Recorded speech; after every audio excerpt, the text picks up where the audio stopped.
Do you guys feel the heat? Things are getting hot over here at the Spanish Princess Aftershow. Harry and Henry are still fighting over Catherine. Rosa is in trouble, and Richard is kind of stuck. Stay tuned. You're tuned in to AfterBuzz TV, the ESPN of TV talk. Now, let the buzz begin. That took me a minute. I'm all stuck. Aww. Yes, welcome everybody. This is the Spanish Princess Aftershow. My name is Tsahai Wilson, and tonight we have some amazing things to talk about. First of all, on my left, I have Rachel, our resident historian. Hey, everybody. I'm glad to be here to talk about the stuck guy. And then we have Kari in the live chat. What's up? How's it going? So, okay, ladies, gentlemen, what was your overall thoughts on this episode? Not as I knew there was how the end went that way. I kind of was all, yeah, not surprised the way they led up to it. So it was not quite as shocking the way the last episode ended, though there was a lot progressing in this episode. So it was nice to see, like, okay, I wanted things to get moving more. Yeah. So it was a mix of things were moving, but I kind of wanted more. I love that it was a combination of, I was frustrated with Catherine. Not that I understood why she was acting the way she was in terms of not just telling Harry that she had feelings for him. I understood that completely. Right. But I, as someone watching this from the outside, I was a little frustrated. Like, come on, just tell him how you feel. So that it was hard to watch that situation. But I also loved that we were getting some of the Harry that will turn into Henry VIII in terms of his, like, I don't want to call him ruthless yet because he hasn't done anything crazy, but just what's kind of simmering beneath the surface. Okay, we're starting to see who he will become. I actually really liked this episode. It had a lot going on. I was surprised at the end. Maybe I'm the only one, but the ending surprised me. So I like the fact that things are building up and the show's getting more and more interesting week by week. Also, stay tuned. We'll have our news and gossip, our special segment, Keeping It Real, and some predictions. So let's get into the episode. We start with, Harry is pissed and says that his dad is jealous. King Henry says, Queen Elizabeth's dying wish was for him to marry Catherine. And I'm a little skeptical. I was like, I don't think I heard that. I didn't hear that. I think he's making things up. And then we have poor Sir Richard Pole, who's pleading for his wife's return because Maggie has been banished. And Queen Mother is like, nope, she's gone. She betrayed me. She's out. And then we have Oviedo, who sees Lina, and he just lets her walk on by. He's still upset because she kind of dismissed him last week. And then we have poor Rosa. Lord, she starts throwing up. And this entire episode, she was the most frustrating part for me. Yes. We'll kind of break that down a little bit more. But so in the beginning, we also have Henry and Catherine have dinner together. Kind of like their first date. Right? It was so uncomfortable. That giant table. I do appreciate, though, that he goes, I've had enough meals that I feel like it gets bigger and bigger in terms of that awkwardness. So he's aware that it's not the best either. But I like his cocky thing later where he's like, who said I can't woo women? Well, that's the thing that was funny to me. It was like, this was his way of courting someone, having a dinner where she's sitting so far away from you, but he really thought he was cool. He thought he was doing something here. And the way that Catherine was acting too, it was very political. On the one hand, she was very accepting of her fate, and it wasn't like she was very cruel to him. She was as nice as she could be in that situation, but you can tell when she does that smile thing where it's not a real smile, but it's sort of it's like an annoyed smile. Yeah. Okay, I don't really want to be here, but or maybe she has more to say. I could feel that with her, and with him, it was it was uncomfortable for me watching that because I see him as someone who could be her father. Right. Well, I think Catherine was weighing her options at this point. She didn't know what to do. She's kind of in a bad predicament. Here it is. You have the king telling you have to marry me, and this is what's going to happen. You have no choice.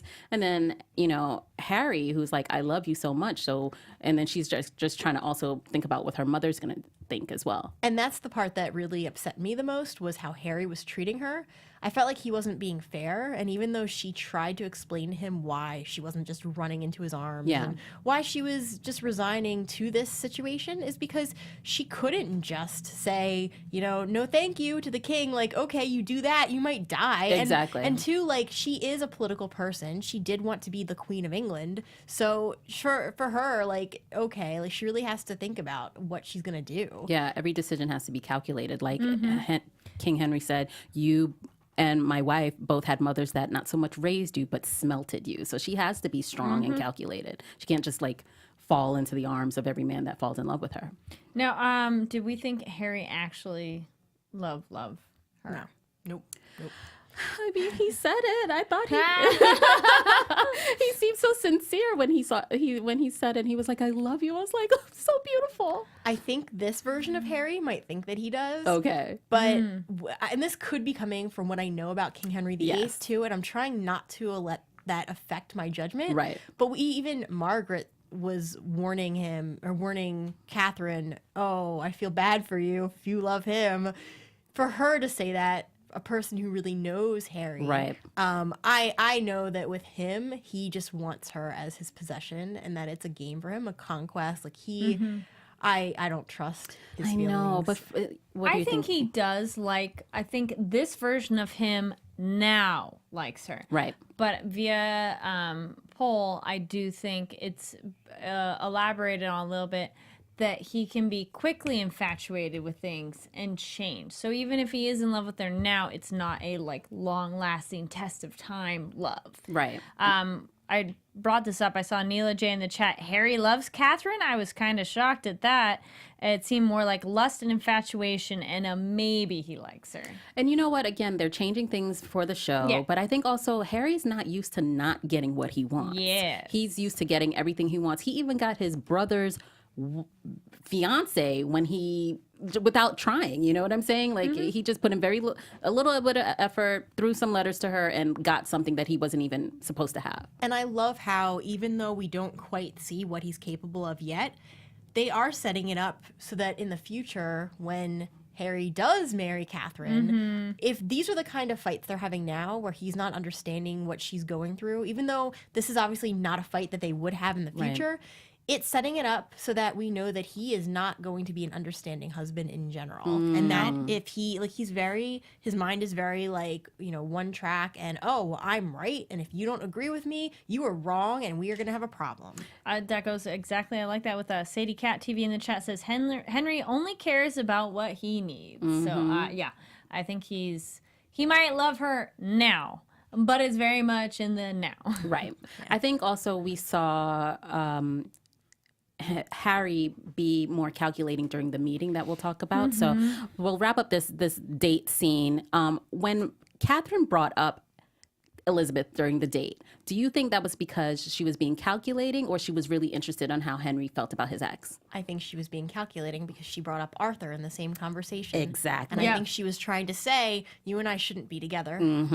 Agreed. Oh, yeah. Agreed. So then Queen Mother calls Lina and Rosa in to tell them who they're going to marry. For Lina, Charles Brandon is her option, and then Rosa has two options, the two dukes, Duke of Rochester. There's a gentleman named Rochester and another gentleman named Willoughby. This is when we first see Rosa's sign of pregnancy. She just starts throwing up and says it's due to somewhat, was it quail? Bad food, Yeah, some food. Oh yeah, I just ate some. I do like Rosa. I do like Lina. The next day is like, so yeah, was it still the food? Yeah. Henry, by this time, has already written to Queen Isabella to ask for Catherine's hand. And Lina is upset by this point. She's like, listen, Catherine, you have options. I do not, you know. She reveals to Catherine that she's in love with Oviedo at this time. And I was like, I think even to herself, too. True. And that, you know, because he's not Catholic, because he's not a noble, because he's not a Tudor, that they would possibly be both killed by Queen Isabella, which was like a really like a moment that's like, hey, this is a real deal issue here. Like, this is not just about love and lust. Lives are at stake here. Oh, yeah. And then, so Oviedo, we found out at this point that Oviedo only works for food and lodging. And I was like, what? I didn't know he didn't get paid. Did you guys like realize that at the time? It didn't register to me until I heard it in this episode, yeah. So if they had mentioned it, I missed it. Same here. So Catherine's like, how would you support a family? Yeah, you're in love right now. But again, I'm over here playing this game to keep the ball rolling. But what are you going to do? And it just made me, what I enjoy about this show is that it shows you how limited the options were for women at this time. Either you get married to the right guy, or as Lina later says to Rosa, you're going to end up on the street with a baby in hand, being a beggar. So, you know, this is why you have to do anything that you can to survive, basically. At this point, Catherine threatens Lina, like, if you end up taking Oviedo, you're going to have to possibly leave my house. I was a little annoyed with Catherine's reply to Lina. I felt it was a little bit like, oh, okay, fine. Like, it felt really childish in that moment of, well, you're telling me off, and here's me saying something back. I was like, girl, stop. Do you think she was jealous that Lina could have, like, true love, and here it is, she has to possibly marry the king? That makes sense. Yeah. So then we see Maggie, who's still exiled, but she's ironically happy. She's like, I don't want to be part of the court. She's away from that drama. Away from the drama. I love being here with my kids. We see her kind of happy, but Richard is not happy at this time. He's like, you know, why don't you just tell... R.I.P. Richard. Right? R.I.P. Richard, when he was alive at this point, tells his wife that, you know, why didn't you just tell Margaret what she wanted to hear? And Maggie's like, no.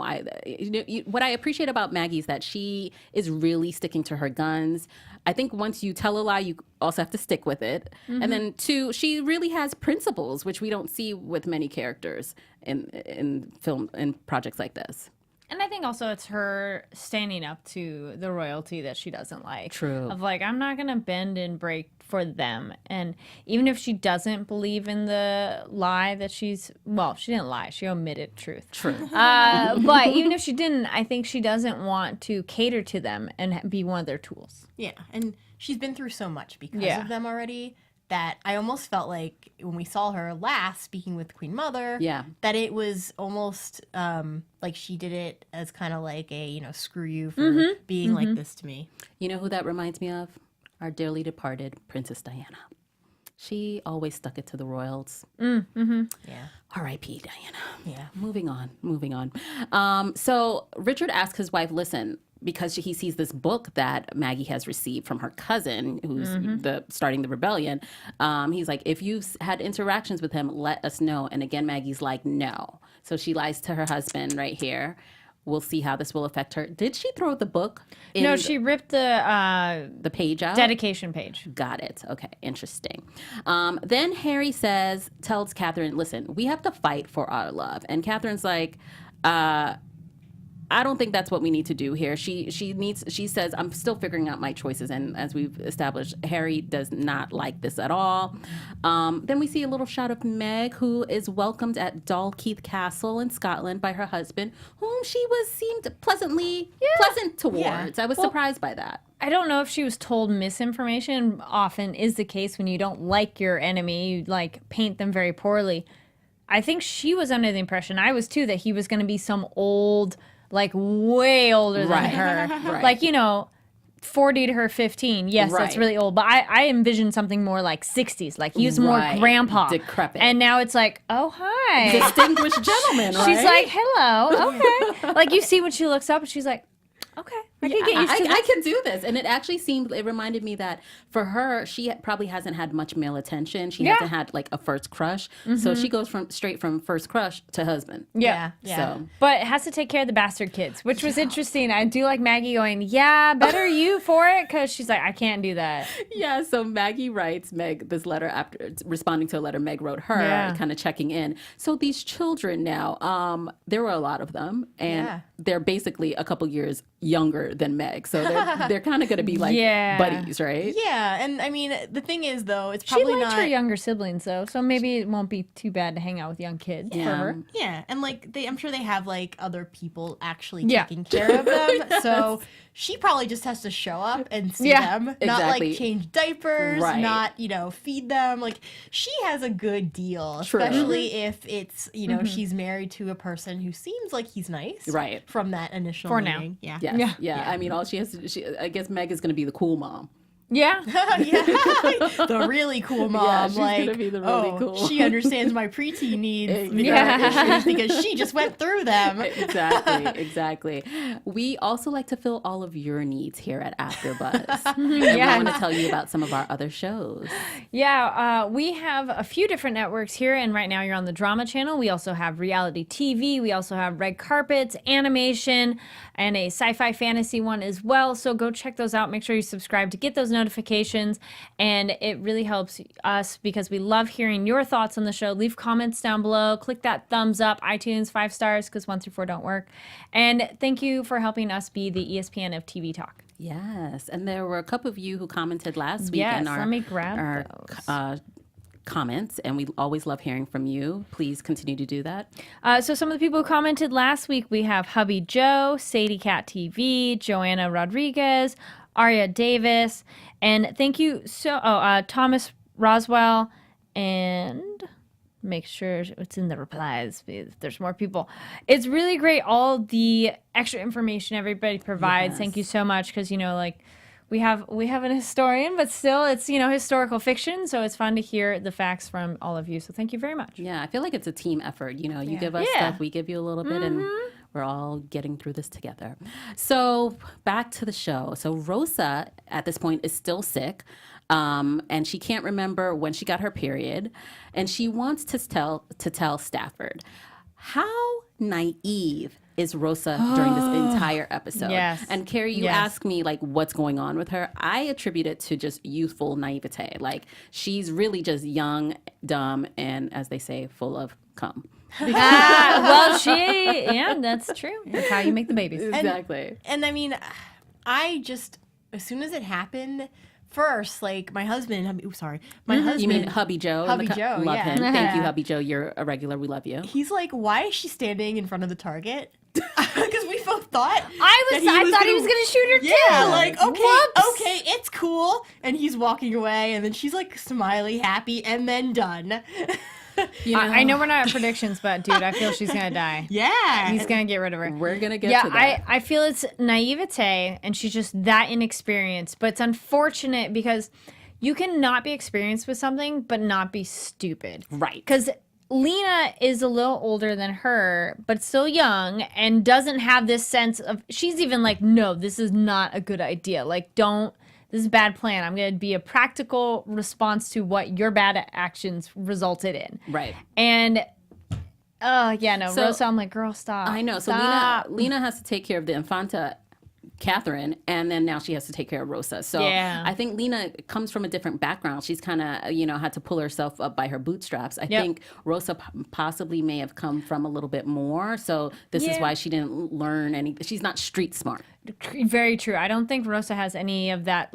She's not a survivalist at all. How did she even get this job? I'm like, right? How did you get here? How are you Pretty face? Yeah, probably. Because it's you can barely take care of yourself, and here it is. You're supposed to be taking care of Catherine, which she's not doing at all. And we actually see Catherine take care of her. She asks Lina to make a bath, and she puts Catherine in the bath and is washing. I mean, she puts Rosa in the bath, and Catherine is actually washing her back. I thought that was a beautiful scene. Mm-hmm. Yeah. It really spoke to what, I don't know, it was a softer side of Catherine that I had never seen before. And it really speaks to who historically Catherine was, and she was loved by the people, and it was seen as a very loving person. Sorry, I'm laughing of Sadie Cat TV. She's a dumb girl, trouble coming soon. For real. I mean, you can blame it on ignorance, but I do feel it's just her not thinking out the options. Yeah.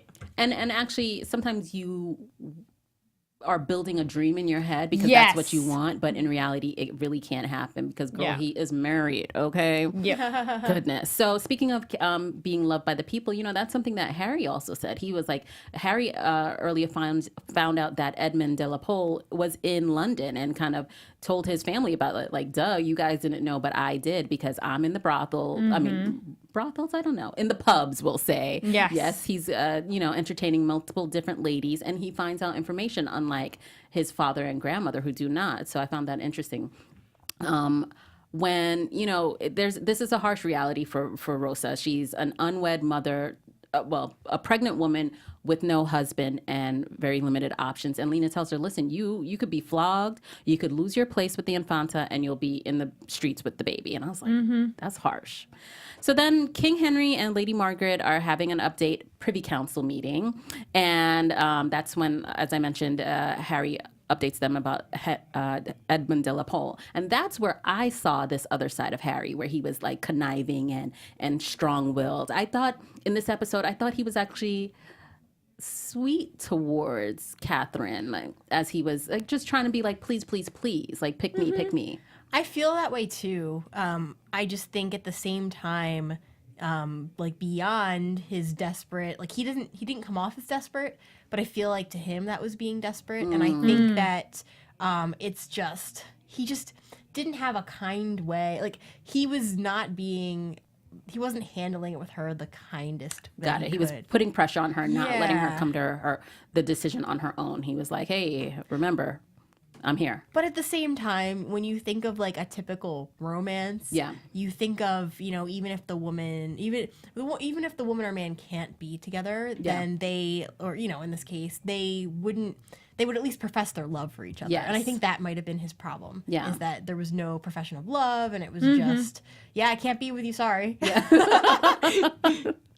So, at this point during this council meeting, Henry says that Harry needs to shut his mouth because all he worries about girls and ale, which it was getting heated in that meeting. I was like, ooh, father-son battle here. Yeah. And again, that's how Harry says he finds out information because he's in the pubs, and that Edward de la Pole is at an apothecary. And Lady Margaret asked Harry at this point, like, are you for England or are you for yourself? Which I found interesting because I'm like, this is your grandson, your protege. I thought you would kind of know his intentions.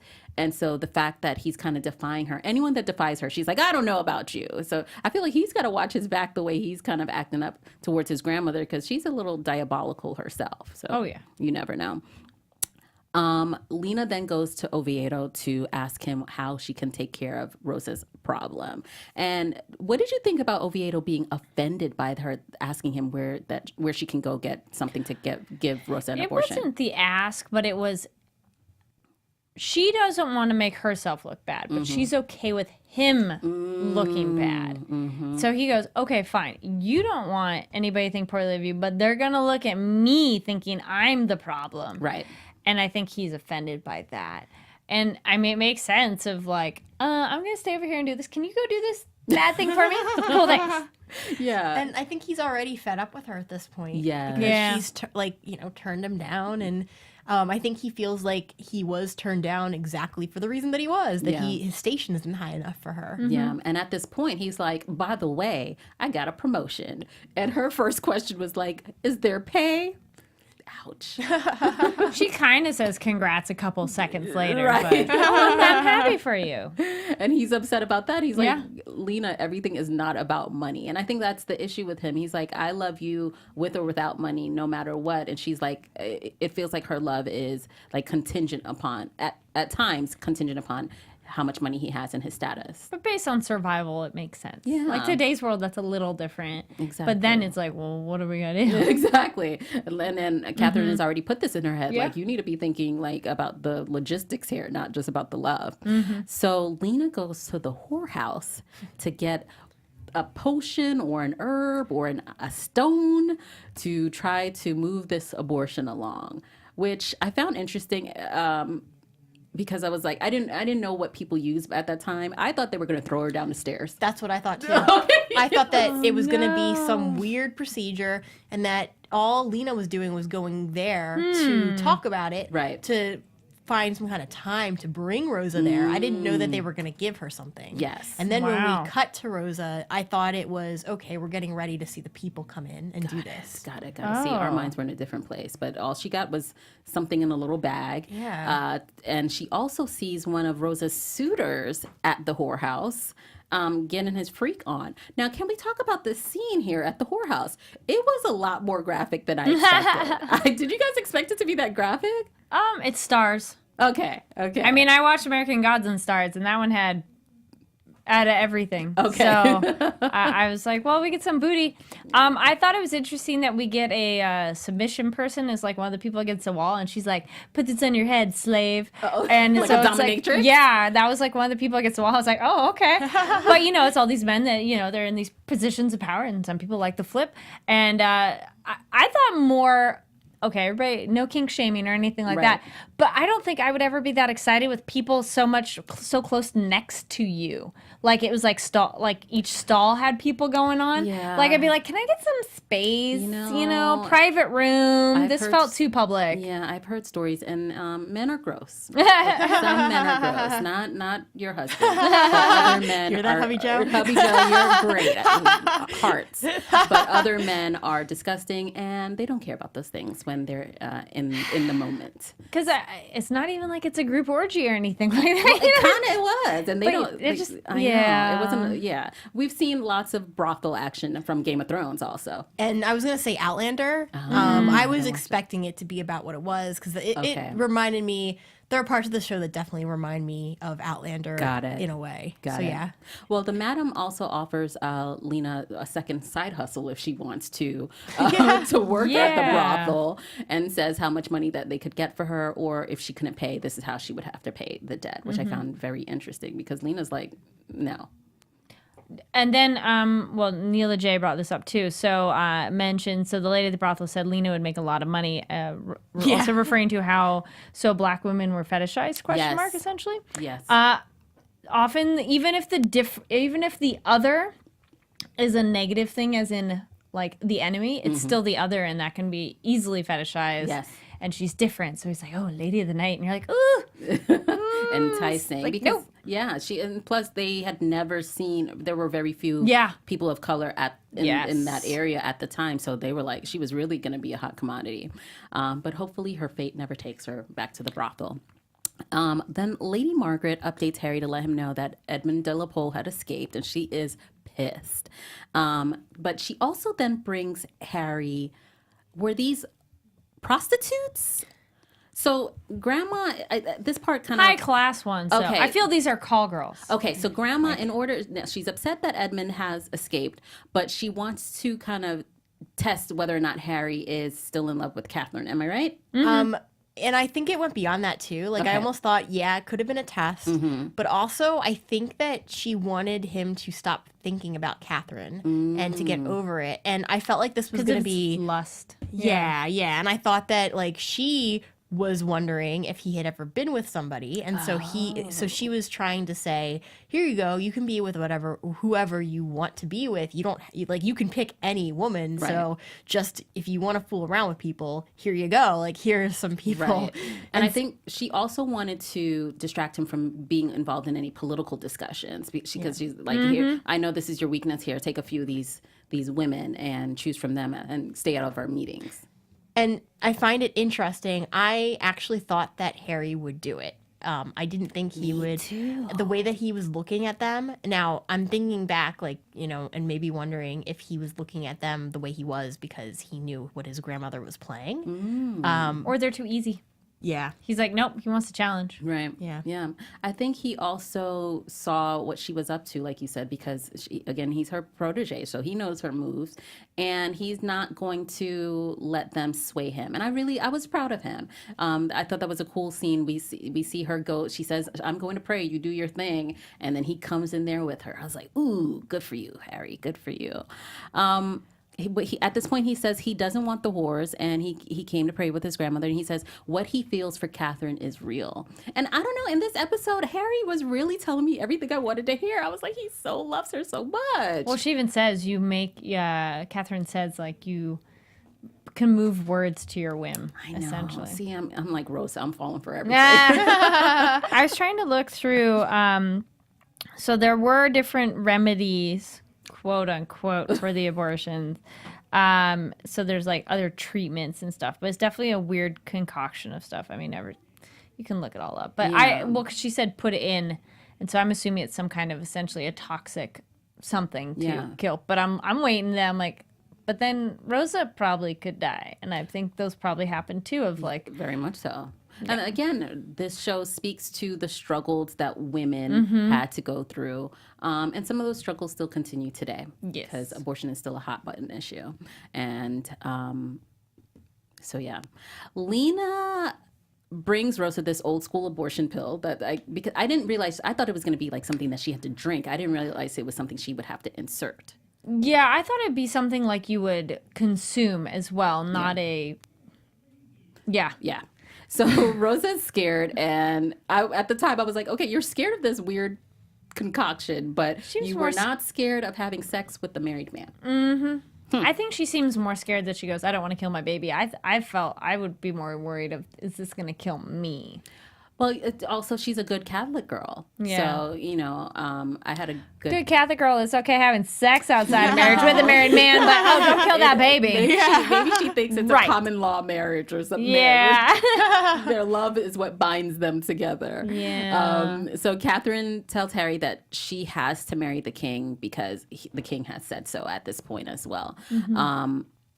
And Harry tells Catherine he loves her and he wants to make her... She makes him want to be king so he can be a better man for her. I mean, come on, guys. He's saying all the right things. He is. I just don't believe him. I think that maybe he believes what he's saying right now, but I'm very... That's why she had that dream. Yeah. Yes. There's like, I feel like it's all like in the back of her mind... Even though maybe at the forefront of this, we see Harry as a charming young gentleman who is going to be good to her, I feel like we're seeing all these, all these warnings that we wouldn't see if he was a, kind and warm gentleman that we're getting to know. Yes. Well, Catherine finally learns that Maggie at this point has been banished, and Lina and Catherine go visit her. And Maggie says, listen, I know you are trying to figure things out, but I can see it in your eyes that you love Harry. So your decision has already been made. Catherine also approves of Lina's marriage at this point and says, hey, we're like more than friends. We're like sisters. And I'm going to give you a dowry of 3 gold plates that you can melt down to start your family, which was super sweet. And then at this point, towards the end, Rosa also tells Stafford about her baby. And this is when we thought, he was going to shoot her with the bow and arrow. But she survives. And she asks for a house, him to come see the baby, and a small stipend, which, isn't much. But the way Stafford reacted, I think, he's like, okay, whatever. Yeah. Something's going to happen. Also, Maggie's at home with her family, her oldest son, Henry, who we did not see before. I was like, where did this grown child come from? And he steps away to get axle grease for his dad, and kapow! Also, the we were wagon talking falls on about Dad. this, or we were talking about this while we were watching. So something that happened earlier too. All the king's men from this house have been pulled back. So there's no one to help Richard when this wagon and he's falls like, on it's him. fine. We'll do it ourselves. And Richard had warned Maggie, listen, they're removing all the other men from our house because we're being punished for your actions. Yep. And this led ultimately to his death. Well, she's going to see it that way, 100%. Yes. Well, that was the episode. But now let's get into our special segment, Keepin' It Real. I love that. Okay, so I'm going to keep this very short, but the biggest thing that I wanted to mention this week is about Sir Richard Poole. Yes, R.I.P. Richard. R.I.P. They do not know how he died. It is very mysterious. I spent a good hour trying to do research on this to figure out what the actual cause was, and every site I went to, every source, the most specific thing I found was that he obviously left his family of 5 young children behind when he died. They think either sometime late in 1504, that they know for a fact it was before December of 1505. It's not clear at all. The exact date and cause are unknown. And it's been suggested that maybe it was a fatal illness because of this. Margaret never remarried. And just something else I found interesting to add along with this is that Margaret, his son Henry Poole, and his son's wife were later on all beheaded under King Henry VIII. It's interesting they didn't document his death. Yeah. But the way they did it for the show was pretty pretty It worked, but yeah. Thank you. Because the easy way people die then and even now, like you could work under a car and same thing. Bam. You could, yeah. Bam. Well, thank you so much. We'll move into our news and gossip. AfterBuzz TV News. So Virginia's not here this week, but I will be covering news and gossip, and I have a couple of pictures from our Instagram. So the first one is from Awkward Crone, which is actually Meg, and it's a group shot of everyone on her birthday, which I thought was cool. That's cute. I just love seeing all the cast together. Then I love this beautiful photo of Catherine and Maggie for Town and Country. I thought it was beautiful to see them both dressed up like royalty. Then we have Catherine picking her teeth because she's just like us. I love that. No. And the last one is our girl Stephanie Lovejohn, aka Lina. She says, TBT to the last time I was in LA. I can't wait to be back there this weekend with my Spanish Princess Stars family. So the cast, I guess, is here in LA. Guys, if you want to stop by, come on through. We are here for you. So thank you so much. Now let's go into predictions quickly. And now, your AfterBuzz TV predictions. Kari, we'll start with you. Rosa's gonna die. I feel the easy way to solve that baby problem for him, and he's like, So either mysterious. It's gonna be mysteriously. Like it won't be, something too obvious. Again, trying not to think of history of I wonder if Harry's dad is gonna die sooner too, so that it won't be that big of a switch for your son to like marry the woman, kind of a situation. And I think Catherine is gonna get more invested with Harry. Okay. I agree with the Rosa prediction. I think that the way that he played it off was way too easy. She is dead, or someone's gonna try to kill her. Maybe they won't succeed, but either way, like I can just see that happening. My prediction with Harry, and aka Henry VIII, I feel like he's gonna get more ruthless, and that I feel like that's where they're going with this, is that there is like a demon lurking within him, and that he is going to be this teen who turns into an adult who can behead people, and that if you cross his path, you are done. Okay. I agree. Stafford will definitely kill Rosa before that weird abortion pill does. And Maggie will want revenge. I think she's going to be mad. She's going to be upset that her husband has died. She's going to blame everyone. And we're finally going to see her change from this strong to her morals Maggie to angry Maggie. So well, that was it for our episode this week. Thank you guys so much. I'm Tsahai Wilson, and you can find me at Say Hi Tsahai. And where can they find you, ladies? I am Rachel Goodman. You can find me at Rach Goodman on Twitter or at Rachel Radner on Instagram. And my name's Kari Lane. You can find me online at Kari D Lane. That's KaridLane. We'll be back next week, guys, and we'll see you then. Bye. See ya. Bye. Our founder, Kevin Undergaro, and me, Maria Menounos, would like to thank you for tuning in to AfterBuzz TV. Remember, we're not just the first, we're the biggest in the world, and we're the only destination for all your favorite TV shows. Whatever you crave, we've got it. So go to AfterBuzzTV.com and check out our lineup. Buzz you later. The views expressed herein are those of the hosts only and do not necessarily reflect the views of AfterBuzz TV or its owners or principals.